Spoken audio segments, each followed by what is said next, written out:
अस्सलाम वालेकुम। तो फाइनली हम आ चुके हैं गाड़ी के ऊपर। और गाड़ी कौन सी है जी? होंडा सिविक और 2021 मॉडल गाड़ी है। और गाड़ी की माइलेज आपके सामने है, 72,000 किलोमीटर के अराउंड बोर्ड गाड़ी चली हुई है।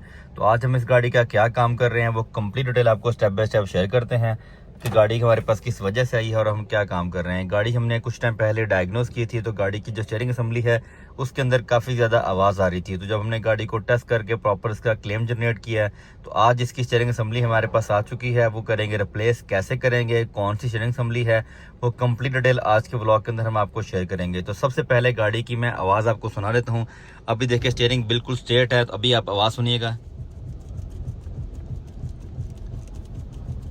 आपने आवाज़ सुन ली है। अभी फिर इसको फुल राइट टर्न करते हैं। फुल राइट टर्न पे भी आपने आवाज़ सुन ली है। अब इसको फुल लेफ्ट टर्न करते हैं।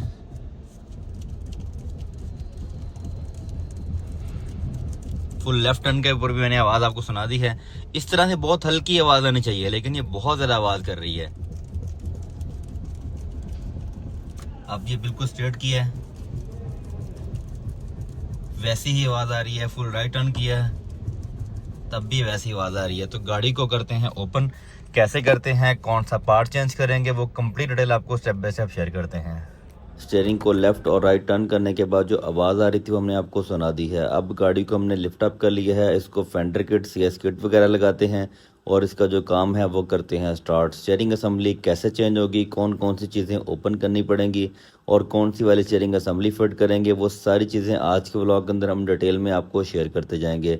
इससे पहले भी मैंने काफ़ी सारी वीडियोस बनाई हुई हैं, लेकिन आज का व्लॉग स्पेशली एक दफ़ा फिर बना रहा हूँ ताकि मैं अपने सब्सक्राइबर को एक दफ़ा अवेयरनेस दूँ ताकि वो अपनी गाड़ी डीलरशिप मेंटेन रखें। हमने गाड़ी को लिफ्ट अप करने के बाद व्हील वगैरह ओपन कर लिए हैं। इसकी जो इंजन शील्ड थी वो भी ओपन कर ली है। लेफ़्ट साइड का जो एंड है वो काफ़ी ज़्यादा लूज़ हो चुका है। बाकी सस्पेंशन की जो कंडीशन है वो भी स्टेप बाय स्टेप चेक करते जाएंगे कि मज़ीद गाड़ी में कौन कौन से काम होने वाले हैं, ताकि अगर कोई मज़ीद भी काम होने वाला है तो आके कस्टमर को बताएं और गाड़ी को ओके करके 100% कस्टमर को डिलीवर करें। देखिए सस्पेंशन तो कंप्लीट हमें ओपन करना पड़ेगा। अब जो राइट साइड का एंड है वो आप देख सकते हैं बिल्कुल ठीक है। जब फ्रेम इसका ओपन हो जाएगा तो इसकी व्हीलिंग भी हम चेक कर लेंगे और साथ ही साथ इसके जो बॉल जॉइंट वगैरह हैं वो भी चेक कर लेंगे और लो आर्म के जो बुश वगैरह हैं उनको भी देख लेंगे, ताकि अगर वो भी कोई चीज़ डैमेज है तो फौरी से कस्टमर को गाइड करके उनको भी चेंज कर दिया जाएगा। जो अगर इसकी व्हीलिंग की बात की जाए तो व्हीलिंग देखने में इसकी ठीक ही लग रही हैं और इसके साथ साथ इसके जो बॉल जॉइंट हैं राइट साइड का भी बिल्कुल ठीक है। इसका तो ना बूट डैमेज है और ना ही ये लूज़ है। इसी तरह से लेफ़्ट साइड की बात की जाए तो जो व्हीलिंग है वो थोड़ी नॉर्मल है, लेकिन अगर बॉल जॉइंट की बात की जाए तो बॉल जॉइंट इसके बिल्कुल ओके हैं। अब सब फ्रेम पे चलते हैं, बाकी चीज़ें आपको शेयर करते हैं। सब फ्रेम हमने कम्प्लीटली ओपन करके बाहर निकाली है और उसकी कंडीशन आपके सामने है। अब इसमें लो आर्म के जो बुश वगैरह हैं उनको भी चेक कर लेंगे। इसके जो स्टेबलाइजर बार है उसको भी चेक कर लेंगे। जो रैकेट हैं वो तो स्टीयरिंग असेंबली के साथ आएंगे, लेकिन लेफ़्ट साइड का जो एंड है बाहर वाला उसको हम चेंज करेंगे क्योंकि उसमें काफ़ी ज़्यादा प्ले आ चुकी है। अब अगर इसको प्रेस वगैरह करें तो ये चलेगा नहीं। तो हमने कोई भी इस तरह का रिस्क वाला काम नहीं करना। कस्टमर ने कहा कि आप देखें गाड़ी के अंदर जो भी आपको पार्ट डैमेज या ख़राब नज़र आता है तो स्टीयरिंग के साथ साथ आप उसको भी चेंज कर दीजिएगा, ताकि उससे रिलेटेड मुझे बाद में कोई प्रॉब्लम फेस ना करनी पड़े। देखें अब सस्पेंशन से रिलेटेड अगर कोई प्रॉब्लम है तो वो हम कस्टमर को बता के फौरी से उसको हल कर देंगे। तो स्टीयरिंग तो ओपन करते जा रहे हैं, साथ ही साथ न्यू स्टीयरिंग असेंबली हमारे पास आ चुकी है। बॉक्स पैक जो कि हम आपके सामने इसको ओपन कर रहे हैं। स्टीयरिंग असेंबली के बॉक्स के अंदर क्या क्या चीज़ें आती हैं वो भी हम साथ साथ आपको दिखाते जाएंगे। हमने बॉक्स ओपन कर लिया है। बॉक्स ओपन करने के बाद ये न्यू स्टीयरिंग असेंबली हमारे पास आ चुकी है जो कि शॉपर पैक है।